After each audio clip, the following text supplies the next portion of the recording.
Mike Tyson, psychedelics. Joe Rogan, Kevin Hart, 4 years ago, talking about how Mike Tyson has received this new energy, this new drive, this new calling, this new spark. And people are wondering, what is that? Because Mike Tyson is a very cuddly guy. He's very much for the love, and he's different now. He's still the beast, you know. Kevin Hart just said that even though he knows that Mike Tyson is full of love, he still has that little fear of, fuck, what if he hates me right now? There's a lot to be said about Mike Tyson, so I'm going to try to see if they're going to say what I have been thinking. And if not, then I want to talk about something after we've heard Kevin Hart and Joe Rogan talking about Mike Tyson coming into his energy. Well, what's crazy is he's 53 years old. He's doing this, and he's only been doing this again for like less than a year. So it's only been like 4 or 5 months that he's really been training hard, and everything's just coming back. I mean, I wonder what it is. I wonder if he just was bored. I mean, I really wonder. This is the crazy shit. Jesus Christ. I mean, that's, Jesus Christ. If you saw that guy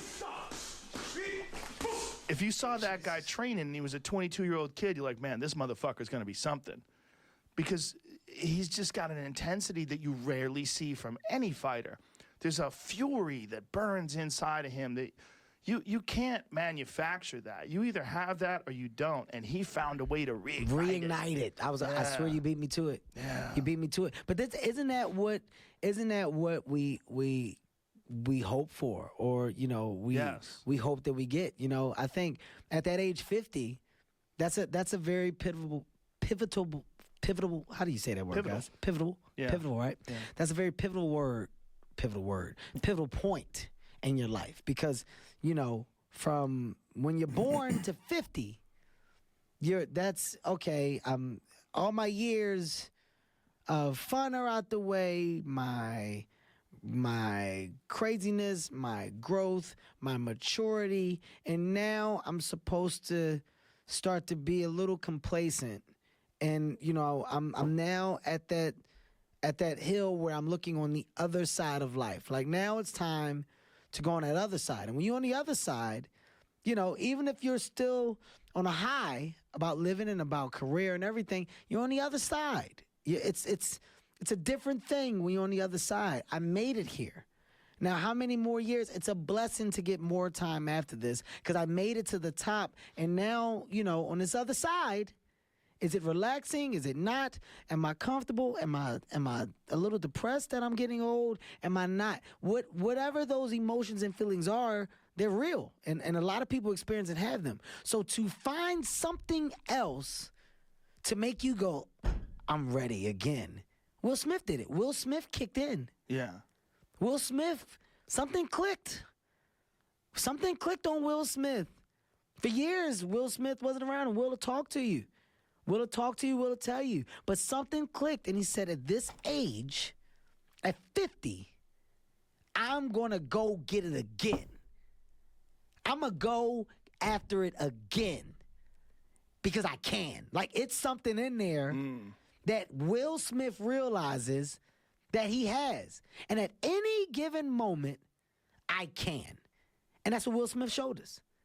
Will Smith wasn't on social media. Will Smith wasn't in this, in the Generation X. He wasn't in our face. He wasn't up in the fucking vlogs and shit and YouTube on a day-to-day. He didn't have more movies coming out. It was very far few and in between. And then he said, I'll do it when the fuck I want. And he turned it on. 30-something million followers, 40-something million followers, whatever. Vlogs on YouTube. I'm on Snapchat. I'm on it all. Twitter, TikTok. I'm going to show you how to do it. I got my own team. We showed you guys a new way to do this shit. I'm producing it different than it was. I'm back to doing movies. Here's my new movies. We're using a new technology. Gemini Man, young me, old me. He's fucking doing what he wants because he said he can. Everybody doesn't have that. Everybody can't do that. You got a lot of people that try. Yeah. But they don't do that. You don't go from being number one and saying, I'm not going to do it, and I had some failures or whatever in here, and it fall off. Fuck it, I'm ready to be number one again. That's some of our favorite stories, though, or someone who comes back. Like Dave Chappelle's a perfect example of that. I can do what the fuck I want. Well, not only that, Dave did it in a legendary way. They offer him all this money to do this comedy. I got to go back and talk about the Mike Tyson thing, because I think there is a commonality. There is a similarity between Jim Smith. Oh my God, Jim Smith, Will Smith, Jim Smith. Where is that? Will Smith and Mike Tyson. Mike Tyson reached the same level, but he also had found another thing. And during this time, he was also in a house, I believe, maybe. This, don't take the timeline for what I say. But at some point, Mike Tyson was sitting in his mansion after having reached everything. And he was fearing the repo man to come and reclaim his house because he was struggling hard. And I guess there are many ways to see how you feel that hitting the bottom, you know, or facing mortality, kind of. Like you're up against something that is so existential that is shifting your perspective on what it is to be alive. And you can do that through the age of your years or your life. So as you go towards what they call and refer to as the middle of a life, like 50, you're feeling it physically, you're seeing that, oh, but I still have something in me, and you're able to use that end of life perspective to fuel you going forward. You have purpose, you have something to leave behind, you have something you must do, right? It's a fascinating phenomenon, but it also gets sparked through different modalities. Will Smith said, I'm going to chase it again. I'm going to do it again. He had a realization after he crossed 50, and something fueled him. And I don't know about his psychedelic experience. Mike Tyson does the same. He finds mushrooms, and he's talking about these in a very new, open, very loving and constructive way, where they helped him immensely. They allowed him to see life differently, more magical, more with love. But it seems like he's still... Like, there's a difference when you do a lot of magic mushrooms continually, and you use that as a part of your life, and you use it to focus your efforts, like training, right? Mike Tyson says it all the time. He's working out with magic mushrooms, or just sitting on a podcast, or sitting and talking, or whatever else he does. He found how it works for them, or how they work for him. But there's also that whole, you know, the intention of the journey and the difference between microdosing on a daily basis or taking it recreationally or in terms of productivity or maybe even spiritually. But taking that and comparing that to sitting by a fire, the oldest primal energy probably known to man, and going through these journeys and facing that darkness and getting that perspective before you face the situation that forces you to get it. Does that make sense? Because if you're dying, you're dying. You kind of, there's no turning back, but then you might get a perspective that, shit, I should have done this. That's a sucky place to have that. Others face something during their life that kind of shatters everything. Complete apocalypse. And they get a new perspective, a new chance. Kevin Hart said it too. The accident changed his life because now he had a second chance of life. He didn't take it for granted anymore. When you face that, things change. This is why, in terms of psychedelic processes, the fear of death is actually one of the most common consequences of going through the process. It goes away. You don't fear death anymore in the same way. You look at it as a new thing, a new chapter, a new unknown. So why should it rob you of any life right now? Get what I mean? And back in the day, back way back in ancient Greece, before they went into these ceremonies held at night, the elite would say that they went in to die before they died so that they could live forever. This was before it started to kind of crumble and prosecution all over the world started happening. And then, you know, illogical laws started to cloak the whole essence of transformation, which we can get through many different modalities. But it is interesting to see that many of these people, I don't think Kevin Hart has a psychedelic interest. He is very clean. You know, he's pure, purposeful. He's using the life experience that he has to maintain his drive and his energy. And that is so respectable beyond words because it points to what he's saying all the time. He wants to leave a story. He's basing all of this on experience. It's his life. He has gone through it. He has learned. He has reflected. He has integrated. He is now where he is because of it, you know? You can have so many ways to that same top of the mountain. And that's what fascinates me. What would happen if Kevin Hart had one of these... He's still young, you know? So if he had one of these end of life, but in that kind of metaphysical perspective type experiences, what would that do when applied to all of the things that he has already naturally obtained? Like he's found a frequency, and he did it naturally, from all I know. And I've read his book. I know a lot about Kevin Hart's personal life, and thank you, brother, for just sharing that with the world, because that's my point. You get to a point where you see that I'm going to do it again, but I'm going to do it differently. I'm going to give back. When you give back, the ripples are endless, and everyone goes back to that whenever they have faced that, the big shift, you know, but in a more natural, laid back, authentic, aligned way.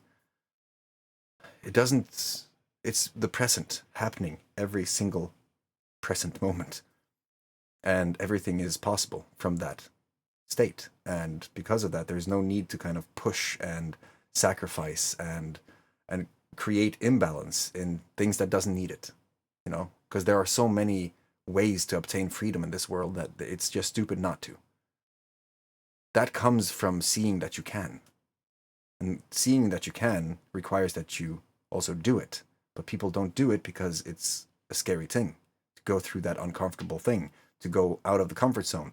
It's a scary thing, the fear. Always the fear, and then the varying levels of fear. Where does it stop, right? When you go far enough, most people will eventually kind of have to stop at death being the final frontier. When you kind of shift that, it flips the script. All of a sudden, there's no external thing limiting you from the outside. You're now radiating whatever is possible from the inside. And then keeping the balance, knowing about the shit that is out there because you've lived it, so you can't kind of deny it. It's there, but integrate it and transmute that into what you want to have. Now you have a taste of both sides of the spectrum. Balance it. And one can just do what one feels called to do. And it feels like a game. But I think, see, now I'm into this question mode. I'm like, shit, I have to do something about this, but I'm not. I'm doing it, by thinking out loud, so that you can see, maybe there's something to it. Maybe, who knows? I'm going to find out an answer to my questions after a while. But it's going to come if it comes. It's an interesting observation, though. I've always thought, if we are affected by all the energies and stuff, and we can do what we can do with the plant medicine and natural resources of the planet, like sit there and be aligned with nature, and now being able to communicate on a different level, what would happen if you do that in the space station with zero gravity and way less, you know, interactions from other frequencies and Wi-Fi and different 5G signals and all the things that we have electronically going around this planet now, in addition to the electronic field that we probably just got disconnected from to a large degree? I wondered, what would happen if you do that in space? Has anyone thought about a psychedelic experience in space? And if not, why? Why haven't we thought about that? I'm thinking about these things because I have also studied people like Steve Jobs and Elon Musk and the Beatles and Jimi Hendrix and all these different icons in the world that has a very similar background. But Elon Musk is one that doesn't share that to this same extent, at least not as I know of. And I have seen a lot. I've looked for it. Look, you know, when you're looking for something specific, you will find that it's easier to find it instead of just learning something, and then just going from that superficial, you know, first reaction kind of stage. If you go into the depth, like reading his bio, looking at how he talks, hearing his story, seeing what he does, and just, you know, observe, I have a strong feeling that Elon Musk has never had a meta-dimensional experience, or a multidimensional experience, or a psychedelic experience, whatever you want to call it. He hasn't had the process. If his background, with how he thinks and how he operates, and then coupling that with this tool in the setting that allows for further expansion, I can't fucking imagine what would happen, honestly. So my argument has always been, like, if I can't find this, I can't see for the life of me, and I've been looking. So please, if you are watching this right now and you have information about this specific thing, if you are Elon, hey, reach out, let's talk, because I have questions. If that was, added to the mix, what would happen? My argument was, if you can solve an Elon Musk problem, you're going to be compensated on an Elon Musk level. And at that level, you're able to influence change on a global and intergalactical scale. I said intergalactical. I see, because who knows? It's limitless. We can do so much if we just think we can. And then if we have ways that would help, try to share that the best way. If you're sitting and complaining about what is happening and not really doing anything about changing anything, talking about anything, just keeping silent, it's not going to help. It's not going to help. But it seems like in this world, we have been taught to demonize those people who actually do the thing when they reach that level of success. And then everyone else is just sitting there complaining about it instead of actually doing something about it. It's the whole twig versus a bundle situation. We're listening to people who are elected and studied for the positions they have with no fucking experience or insight into what they're actually in charge of. No wonder things are going to hell. Like communication. But even they have to follow innovation. Because when technology is at the point it is today, where you can do anything, you have the tool. Don't subscribe to an AI platform when you have the technology AI is based on and know that you can do anything. And if you know where you're going, if you know what you want, communicate that. And what you can create just based on you saying that with the tools we have is mind-boggling. And it seems like only a few people think like that. And that's why I'm doing my best effort to kind of get in touch with people who actually think like that. And I set my bar high. Because the higher you go, the easier it's going to get towards those huge encounters and experiences. Like you're going to meet people on the way to your goal that is just blowing your mind because your goal is so fucking huge that you kind of have expectations of limitlessness. And so you meet someone or you have an experience or you do something and it's like, whew. And we haven't even gone to the goal. So we have a lot to look forward to when the destination is the journey and you're just having fun right now, in this present, right now. You see how that works? Like, just it's the energy of the whole thing. That's what fascinates me the most. If you have comments, questions, anything to add to this, please let me know in the comments below and let's talk about it.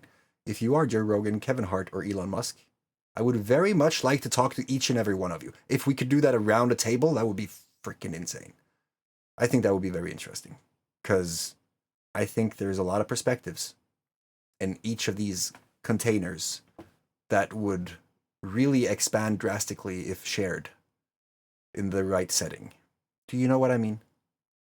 I think that a podcast is just proof of that. Just a conversation. Anything is possible today is blowing my mind. And I hope that if you're watching this and you don't see it that way, that you might want to try to see, is there anything to what he's saying? Try. I'll see you in the next one. Subscribe and share. It helps a lot.